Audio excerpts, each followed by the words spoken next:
Oi! Oi! What's up, ladies and gentlemen, and welcome to another Party Knife Mastery Series guide. This time featuring the Master of Melee Combat and Lord of Hack and Slash. Half man, half machine, more specifically lawnmower. Half the size, double the balls. I am of course talking about Bardin Bearded Brawler, better known as the Slayer. For the first time ever, utilizing my new graphics card for improved visual quality. And as if that wasn't enough, I just got my pop filter in the mail, which should, hopefully, smoothen out the quality of my voice recordings. In other words, Level up! And with those heartwarming words of welcome, let's stop fucking about and get to part 1. Guide introductions and listings. Now here's what's gonna happen throughout the guide. First up, as always, we got the guide listings, from which we're gonna move on to all of his basic metrics and passive abilities, all of which I'll explain in depth and detail as we move on to his talents, all of which I'm gonna explain mechanically on a case-by-case basis. Yeah, all 24, followed by a couple of philosophical thoughts about the Slayer and his viability in the current meta, after which we'll dive into more detail in terms of how to actually build the Slayer and utilize the knowledge we now have regarding his talent tree, which is hopefully gonna set us up nicely. As we proceed to part 6, where we're gonna go into all of his items and their preferred properties, both in a general sense and related to specific talent builds. Upon which it's time to move on to the breakpoint guide, which is gonna take both the war pick and the two-handed hammer, each with a specific talent build, and go through the minimum required attack sequence for each of the game's elites, starting out with the base of 0% power versus, and going through each of the weapon's potential breakpoints with that specific build, using either 10 or 20% power versus. After which we'll move on to part 8, where we're gonna talk a little bit about how to position yourself as the Slayer in relation to your teammates, as well as making a few other points to hopefully help you increase your win rate. And once that's all said and done, we're gonna move on to cousin Okri's science show, which attempts to shine some light on little known mechanics, as well as containing a couple of absolutely awesome but super unviable builds. But worry not, cause what they lack in viability they make up for in sheer meme power, and is absolutely certain to bring nothing but good times, and will for sure make you the topic of conversation in your quick play team for the next many games to come.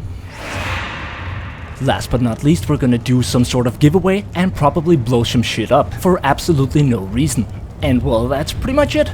Last thing before we get started, I thought I'd just mention my Discord channel, Lenny Esports, which I've intentionally barely mentioned before, but it's recently started to become a very active Vermintide community, and there's a link down in the description. And with that said, let's get started with Chapter 2. The basic metrics and passive abilities explained. Let's start off by covering some of the basics. First up, Slayer has a base pool of 125 health points, which puts him in the same category as a handmaiden, mercenary grouper, or a witch hunter captain. And he comes fully equipped with the hack and slash passive, granting him 7.5% passive attack speed, allowing him to mow the lawn at incredible speeds, combined with the unstoppable force of uninterruptible charged attacks, allowing you to apply that extra slay with no delay, making rats obey. Try it out today, and maybe if you stay, we'll have a giveaway. Yay, hooray!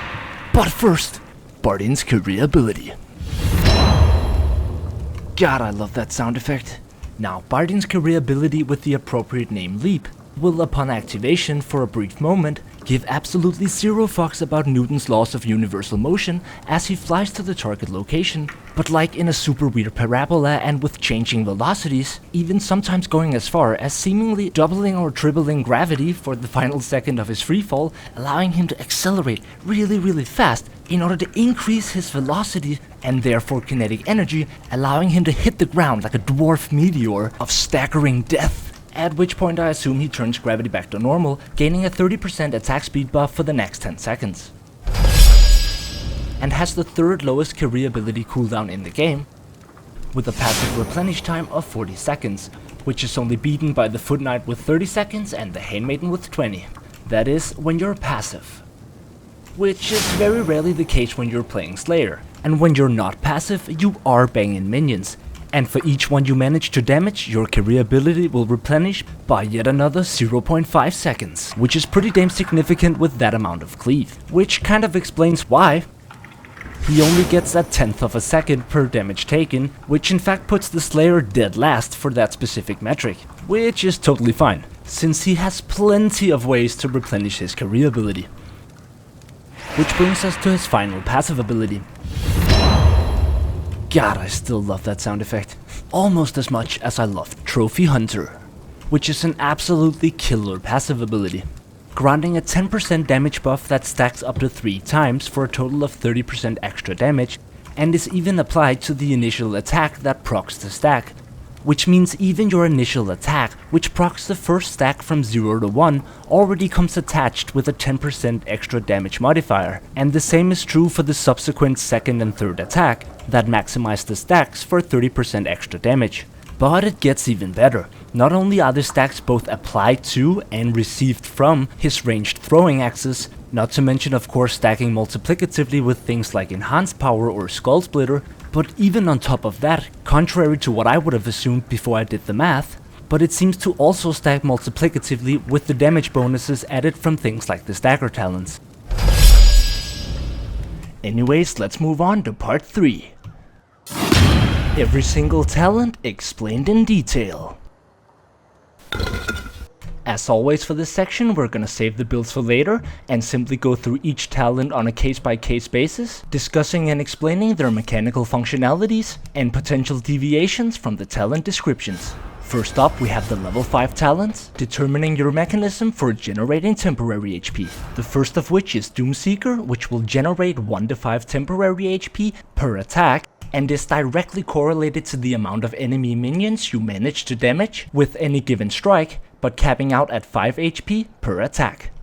Moving on to the next talent, we have Slayer's Fury, which works almost according to the description, but the amount of temporary HP you generate isn't in fact directly correlated to the HP of the minion you kill, which means a double HP deed modifier would not double the amount of temporary HP generated, as the values are predetermined according to a fixed scale, with higher HP minions generally generating higher amounts of temporary HP. And this is true for the equivalent of this talent across all heroes and classes. Last and kinda least in this case for the level 5 talents, we have Infectious Fortitude, which is basically just the equivalent of Heal Share, which is available across all heroes and classes, but is completely and 100% obsolete for the Slayer specifically. As a near melee exclusive class, he absolutely has to be able to generate temporary HP and is never the right hero choice for picking this talent.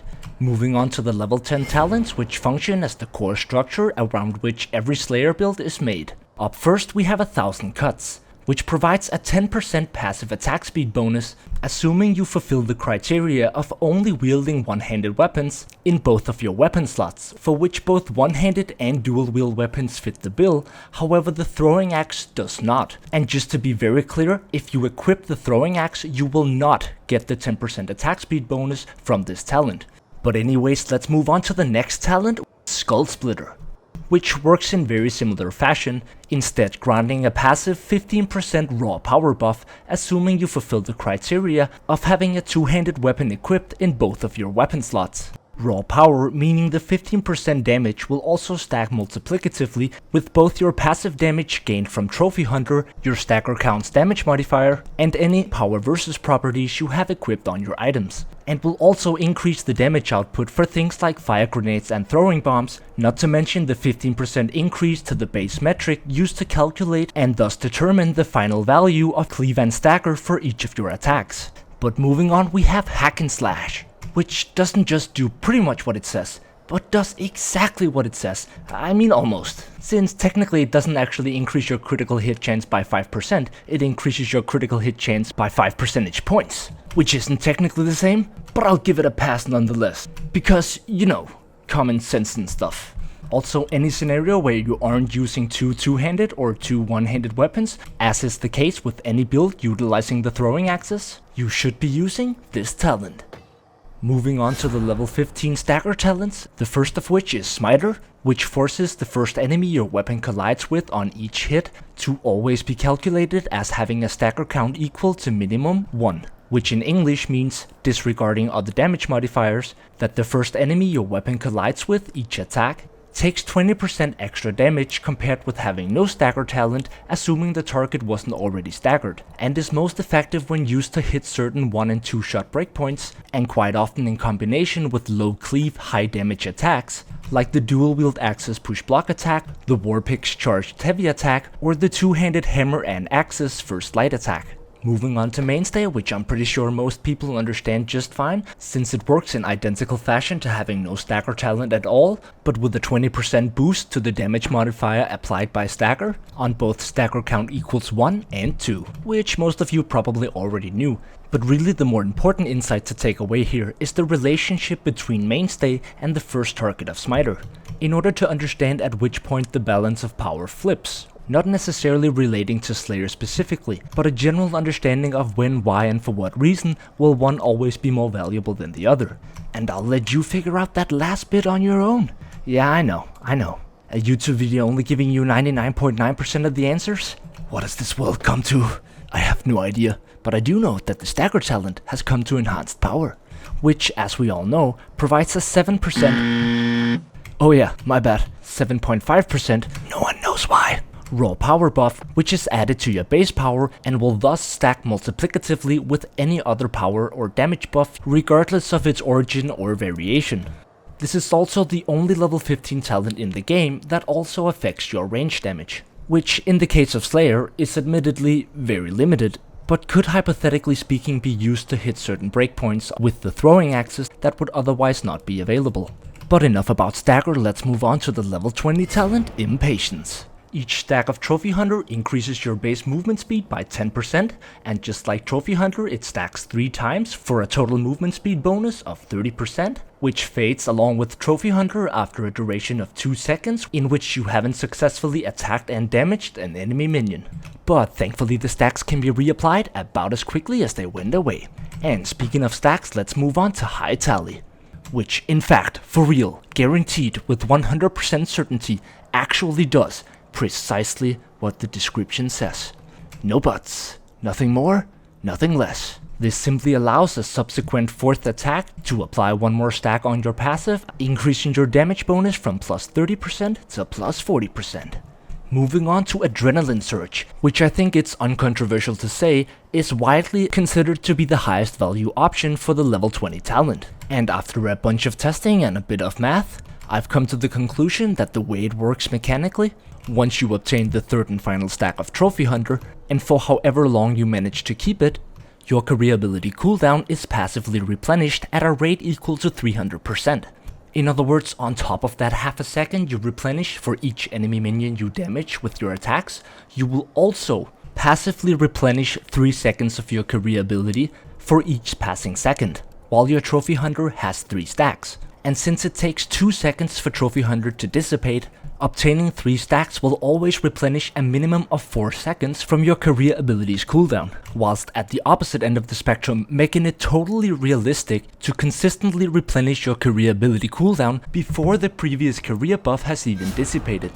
But let's move on to the absolutely amazing level 25 talent, Oblivious to Pain, which is an absolutely amazing passive, which reduces all damage taken originating from either a monster or an elite, by reducing it to either 10 damage taken or half the original value calculated after other damage reduction modifiers, and selecting whichever of those 2 numbers is the highest as the amount of damage you will take, which at least from Legend and above is nearly always gonna be the 50%.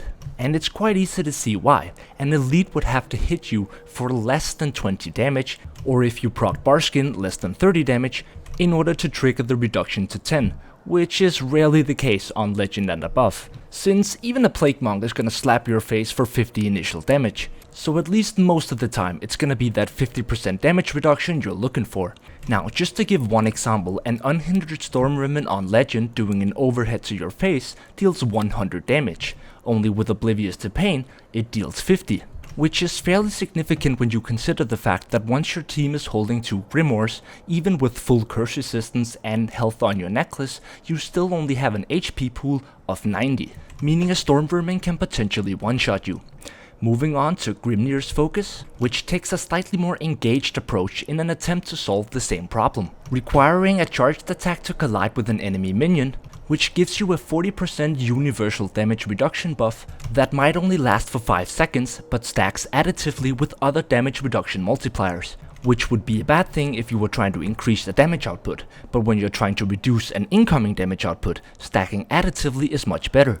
Since in the case of Grimnir's Focus, working in unison with Barskin, the first 40% of the damage reduction doesn't reduce the pie from which the next 40% of the damage reduction is calculated, meaning you get a total of 80% damage reduction rather than a total of 64% damage reduction. That is of course only the case for an attack that procs Barskin while Grimnir's Focus is active.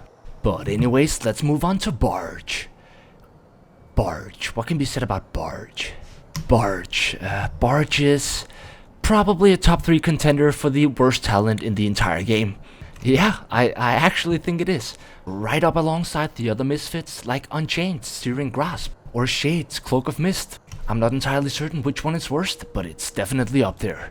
It's almost like an extremely handicapped and super unnecessary version of the Handmaiden's absolutely amazing Ghostwalk talent, but like in a super retarded version that only works for trash minions, where instead of going through the minions and away, you collide with them and slightly push them a little bit but then get stuck anyways, because you don't actually push them far enough for them to actually get out of the way, and by the time you realize that your dodge is entirely stuck, you could have actually used your ultimate 4 times, whilst also having had one of 2 insane damage reduction varieties. Feel free to smash that dislike button and change my mind down in the comments.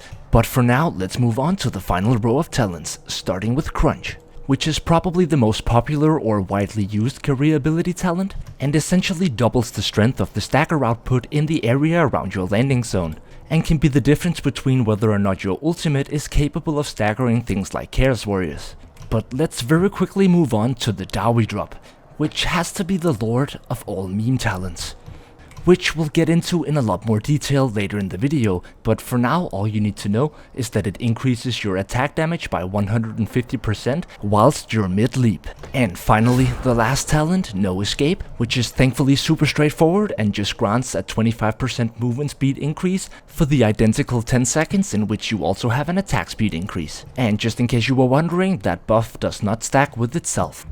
But I think that just about concludes chapter 3 on the Slayer talents. Now this brings a smile as wide as Cousin Okri's axe. Allowing us to move on to something slightly less extensive as we ask the age-old question. To slay or not to slay, depending on your delay and your feng shui. No, but for real though, before we submerge ourselves deeper into the bloodbath that is Slayer, I thought I'd just take a minute to talk about the Slayer class as a whole, as he relates to the other 14 classes in the context of the current meta in Warhammer Vermintide. Now, let me just start off by saying that the Slayer class is absolutely playable, and in the right hands even viable, across all difficulties, Cataclysm 3 included, currently available in the game. However, there is about to be a but, and whilst nothing in this but, that I'll get to momentarily, should ever dissuade you from playing the absolute nuclear bomb of good times that is the Slayer, and only applies to the very most extreme ends of the difficulty spectrum. And just to be very clear, everything that I'm about to mention in this spot is absolutely 100% based on my own personal opinion and not an empirical fact. But nonetheless, I thought I'd be doing a disservice to you guys, and especially newer players, if I didn't at least mention it and was honest about it. So with those disclaimers out of the way, let's rewind to what I was about to say.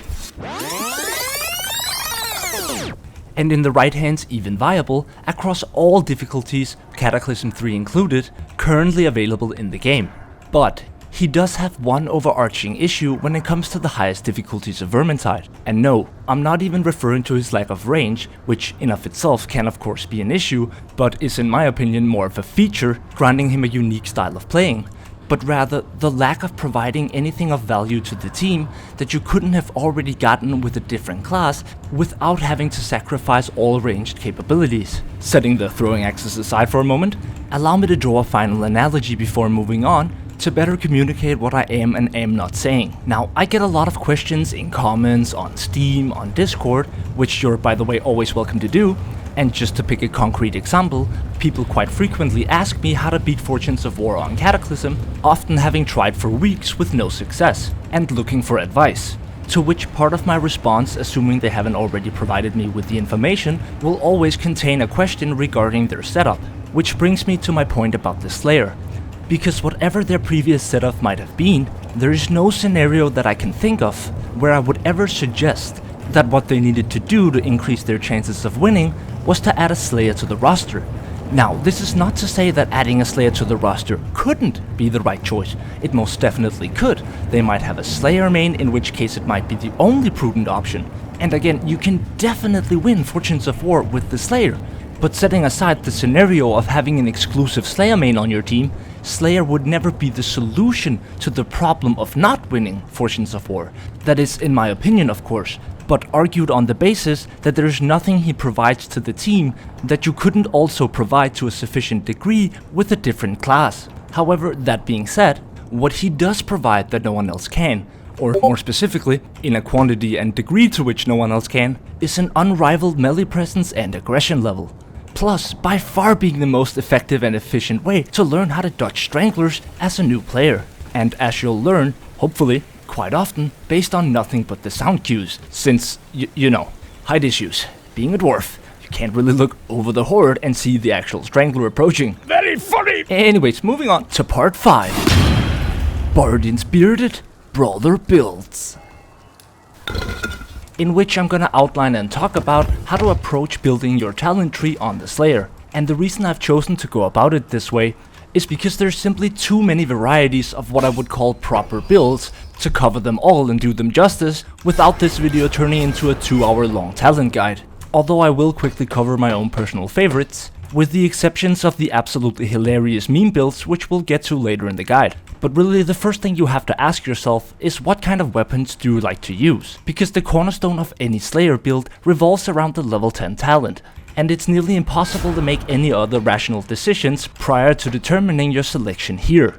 Which is why we're gonna start from scratch 3 times, one for each level 10 talent, and try to rationalize how you're gonna approach from there. Starting with 1000 cuts, you're really only left with 4 options for your melee weapons, which in turn is what's gonna decide your level 5 temporary HP generating talent. Axe, hammer, dual axes, dual hammers. And while those 4 options can actually provide a lot more variety than you might first think, it essentially goes axes for fury and hammers for seeker. So let's move on to the level 15 stagger talents, which is also determined by your choice of weapon, and whilst mainstay is generally the better option, if you just compare the talents on their own, but for this scenario specifically, smiter can have the advantage with axes in certain builds if you're building around a specific breakpoint, but for this hypothetical scenario we're gonna assume one of our melee weapons is the dual hammers, in which case you're always gonna get mainstay.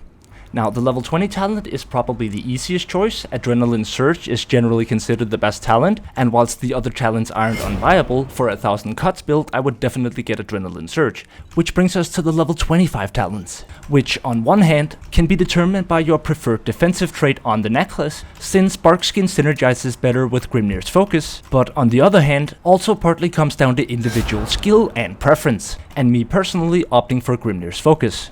Last but not least, for the 1000 cut builds, you're either solo running with no escape or you're getting crunch. And what we're left with is a pretty good example of how I would build the Slayer, always opting for the dual hammers in combination with either the dual axes or the one-handed hammer, the logic for which I'll explain later. But for now, let's do a full reset and start all over again, yay! As we move on to Skull Splitter, which, like previously, limits our weapon options to just the two-handed hammer, the two-handed axe, and the war pick. Now, either of those weapons can get value from either of these talents, Doomseeker generally being considered the more reliable of the two, but hey, you can bet I'm gonna be smashing elites if I'm running Skull Splitter, so for this example we're gonna run Slayer's Fury. Now, moving on to the stagger talent, I think a lot of people's first assumption would be to go straight for Smiter, which isn't necessarily wrong, but really it should come down to 2 things: the difficulty you're playing on, and whether or not you're using the war pick. Because whilst Smiter can hit a lot of significant one-shot breakpoints on lower difficulties, after having done a significant amount of testing myself, I've come to the conclusion that unless you're running the war pick, Mainstay is always the better option for Cataclysm difficulty specifically. Since on the Slayer, once you connect the second attack, you don't just equal the damage of Smiter, you actually exceed it, due to Trophy Hunter calculating the plus 20% from your second attack in relation to the plus 40 from Mainstay. Take the two-handed hammer as an analogy, for which even with 20% power versus, you're still gonna need at least 2 headshots on Cataclysm difficulty versus any elite enemy. Which brings us to the level 20 talent, for which I know some people love to run Impatience, and to be quite honest, I just haven't had the time to properly test out whether or not this is a feasible strategy, but the logic goes that having 3 stacks should be sufficient movement speed to allow you to go in and out of combat, allowing you to engage multiple elites, deal a bunch of damage, disengage, reposition, and repeat the process. But having not tried this out myself, I'm gonna go with my trusty favorite, Adrenaline Surge. Now, as for the level 25 talents, you could argue that using the two-handed hammer, for example, you really don't want to be heavy attacking versus elites, which would favor Oblivious to Pain. While the exact opposite would be true for the Warpick, which is why, like with the previous build, it really depends on your preference. And as for the career ability talent, this is yet another contributing factor that favors Mainstay, which is why I would generally speaking be running Crunch. Although you could of course just grab 2 Warpicks, Dowie Drop and Smiter, and feel satisfied as you leap across a beautiful sunset, one-shotting Chaos Warriors mid-air as you slowly disappear over the fading horizon, forever a legend in the minds of your quickplay team. Or you know, pick no escape and go. With a total potential of 60% extra movement speed every time you ulti for maximum viability. And last but also least, in my opinion that is, that's not a fact, we have Hack and Slash, which really covers 2 different scenarios. The desire to have both the two-handed and a dual-wield weapon, or more likely, because you decided to pick the one class that's made for not having ranged attacks rather than the other dwarf who's made specifically for ranged attacks, and decided to take him and give him ranged attacks. Most likely because you're a fucking idiot. And you now have my permission to smash that dislike button. I am of course kinda kidding, but also kinda not. But let's leave that aside for now. And assume we're wielding the throwing axis, which is why we're skipping the first talent, since it really depends on whichever melee weapon you happen to be using. And the same can really be said for the stagger talent, unless of course you wanna double down on your range capabilities and run enhanced power, in which case, I have no further comment. You do you, my friend. As for the level 20 talent, you could run Impatience to increase your mobility while you have a weapon equipped that you can't block with, but honestly, in my opinion, Adrenaline Surge is just a better all-around talent. And as for the level 25 defensive talent, I guess Oblivious to Pain is superior here, since if you're going to get attacked while you have the ranged weapon equipped, it's not very likely that you're gonna have Grimnir's focus active, since it doesn't proc with the throwing axis even if you aim the attack. And as for the level 30 career ability talent, it's not really relevant in the context of the throwing axis. So with that said, I think we're all good to move on to part 6.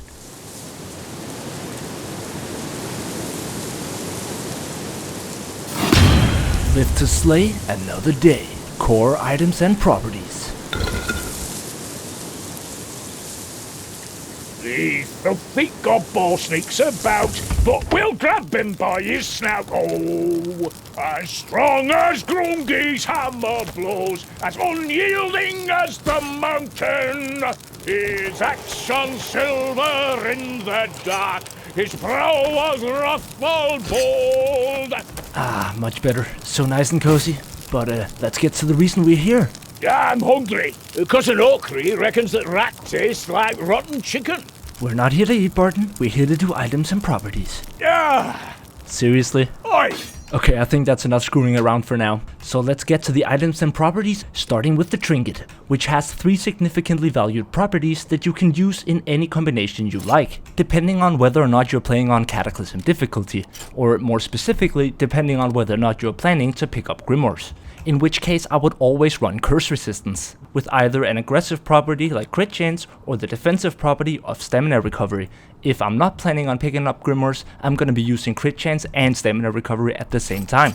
Now for 9 out of 10 heroes, I personally prefer Explosive Ordnance, but in the case of Slayer, a really good case can actually be made for using Shrapnel. And this comes down to your passive Trophy Hunter actually activating on bombs, meaning you can stack the Shrapnel with your 30% extra damage for an insane amount of bomb damage versus patrols. Now moving on to the Charm, I am gonna have to generalize here, since the power versus properties are obviously gonna be determined by which breakpoints you're trying to hit, which is obviously determined by what melee weapons and talents you're using, which is why it should be judged on a case-by-case basis for maximum efficiency. But by far the two most common sets of properties that hits multiple breakpoints is definitely going to be attack speed and chaos, or chaos and armored, and should mathematically speaking be used in unison with the trait proxy. But as we all know, Decanter is just a lot more fun. So depending on whether or not you're playing with a pre-made team of friends or just quick playing, you can make a value judgment and decide for yourself. And as a side note, I do not recommend concoction since you simply don't have enough time to gain any value.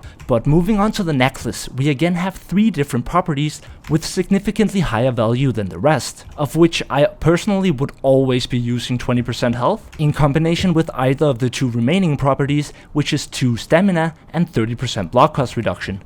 Which again is going to depend on what melee weapon you're using. If for example you're using the dual axes, you would always be running 2 stamina, since the push block attack is absolutely vital to the weapon, and is generally speaking more likely to be the higher value property. And whether you prefer to run Barkskin or Boon of Shalia again really comes down to preference. Do you want to generate more temporary HP, or do you want to stack damage reduction?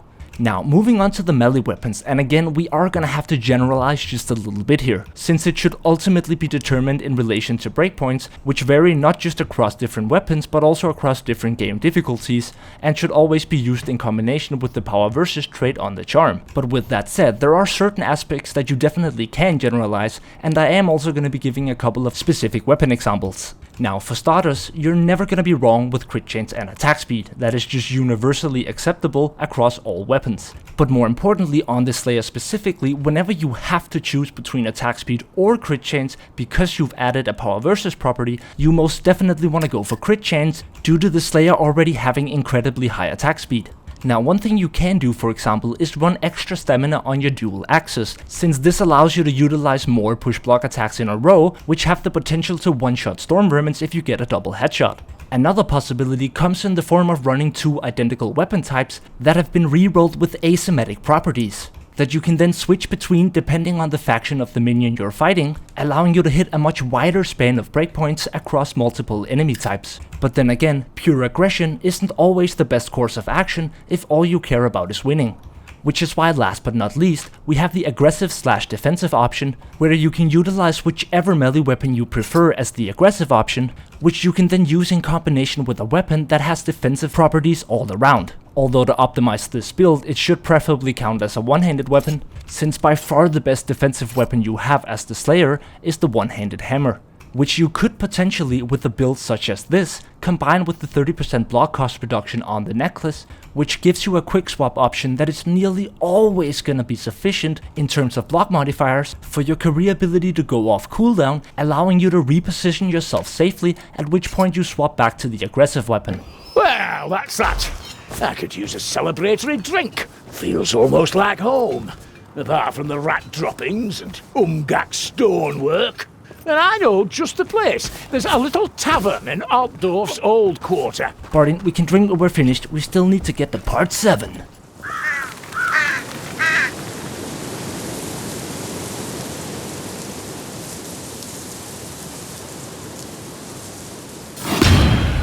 Elite Enemies Heavy Weapon Breakpoint Guide.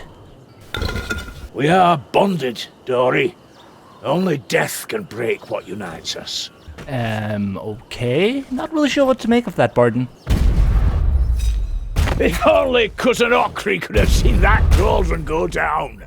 For the last time, Bardin, Cousin Okri's not here. Now we're gonna go into that room and we're gonna explain to all these nice people how many attacks you need to kill the different enemy elites. These are Slayer specific on Cataclysm difficulty, starting with 0% power versus properties on items.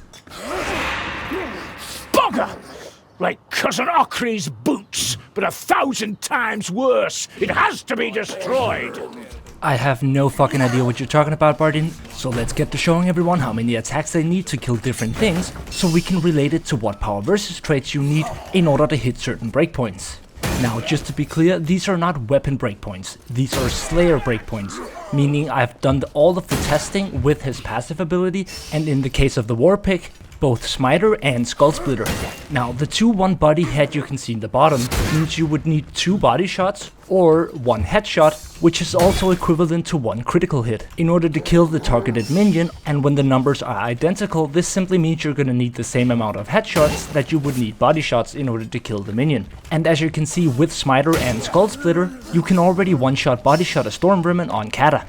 A Chaos Raider, however, is gonna need 2 attacks fully charged, regardless of whether you hit the body or the head. But you should hit them in the head, they fucking deserve it. Moving on to our Beastie Gore, you can already one-shot headshot it or body shot critical hit, otherwise you are gonna need 2 attacks. And honestly, it's so much fun to have a charge competition with the Beastie Gore, especially when you know that you can one-shot it.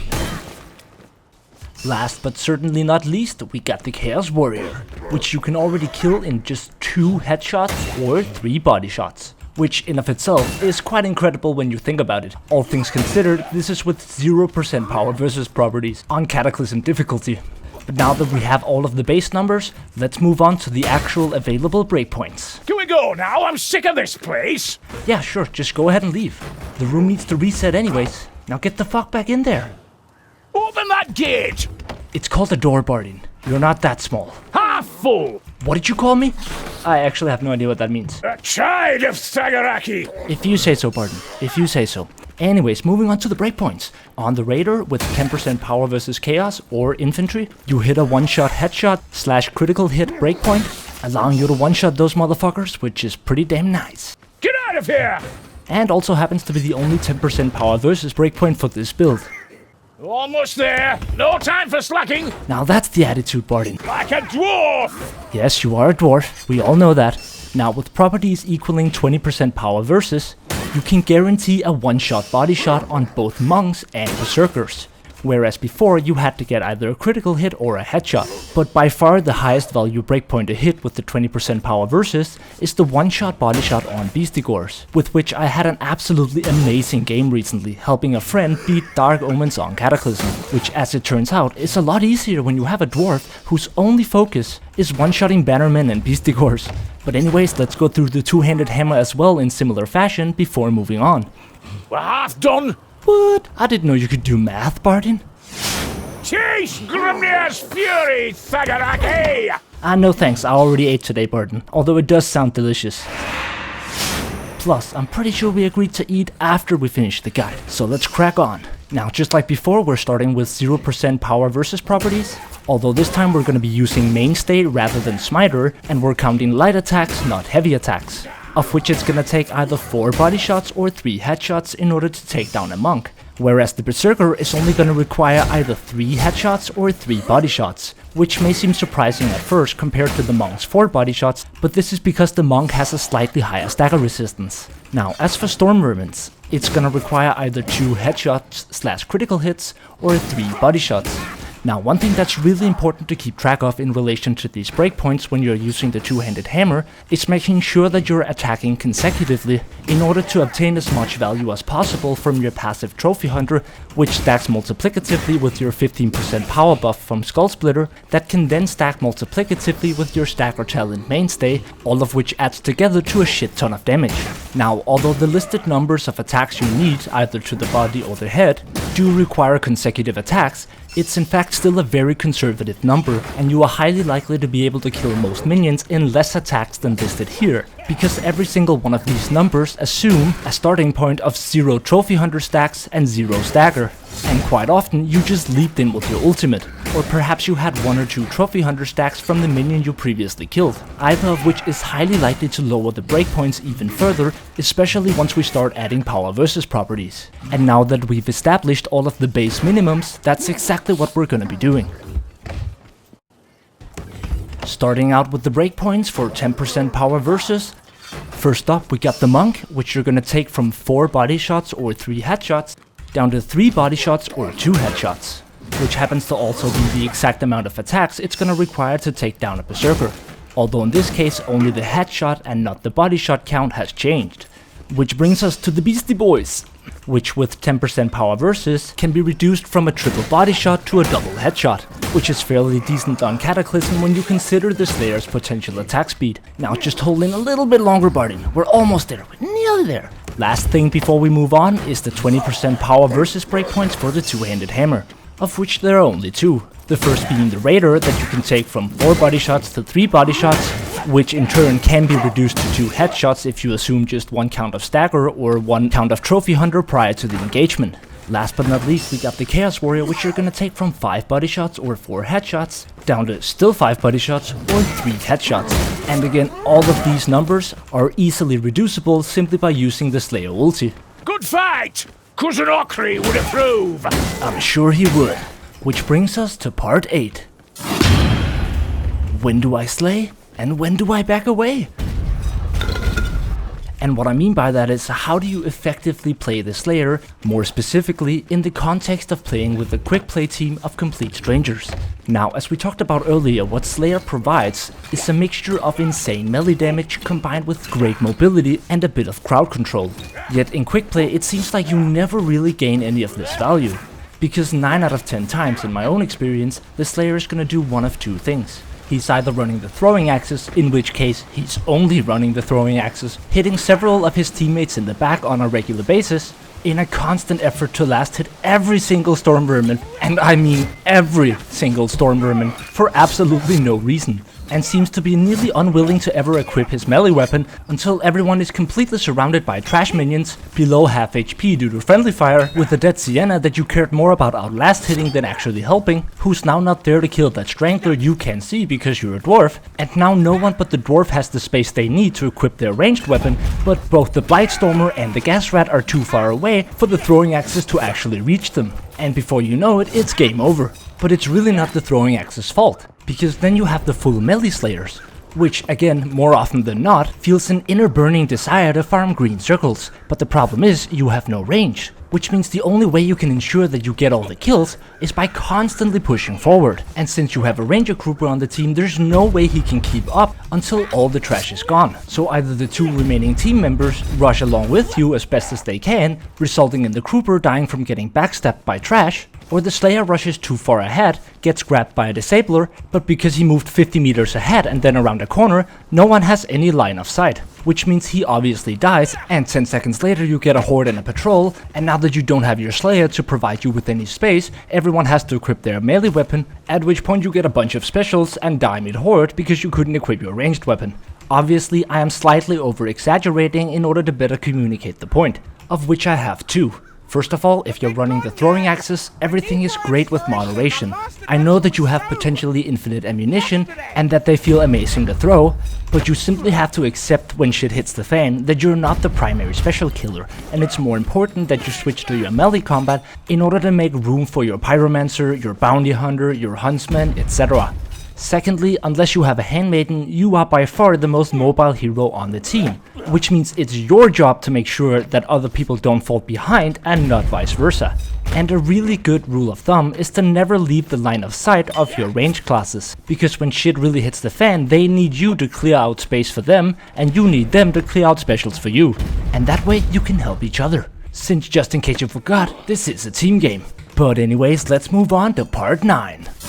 The Science Show! Pianos! Whose idea was this?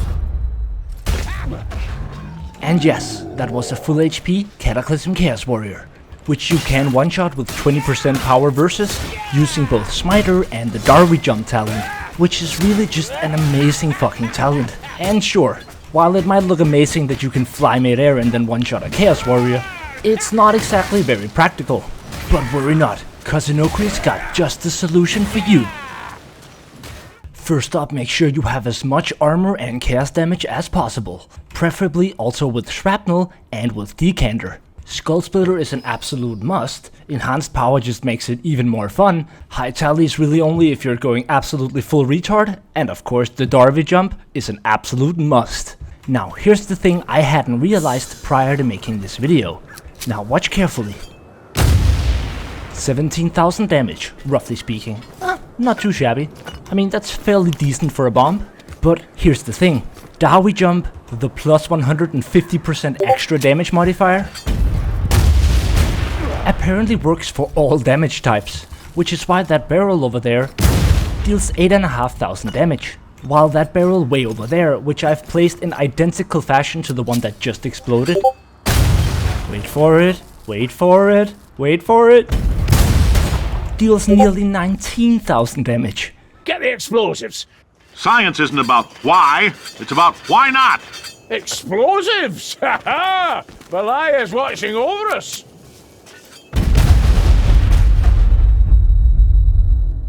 Now that was a totally legitimate bomb without the use of any external modifiers whatsoever to increase my power. Now how fucking insane is that? Like, I literally cannot think of any other class that can beat that AoE. So I guess maybe I was wrong. The Slayer is made for range damage, just a different type. More specifically, the barrel type. So, we collect some barrels of black powder and kill some Raki. Another day, another scrape. It's a long way down. Mind you, it's a long way down for them too. Now if that isn't amazing, I don't know what is. But what the fuck is it with one always surviving? Like, look around you. What the fuck is wrong with you? How did you take no damage? Also, I've just decided this very second that whoever writes the most legendary comment, funny or otherwise, is gonna have it featured in the next video and win one of the $10 Grail Knight keys. In other words, it's your turn to meme for me. And may the best Mayfly win. You guys better be funny. But anyways, that's all I had for you guys this time. Thank you guys so much for watching. If you enjoyed, please don't forget to like, comment, and subscribe. Always much appreciated. And as always, I love you guys. Stay awesome. Peace out.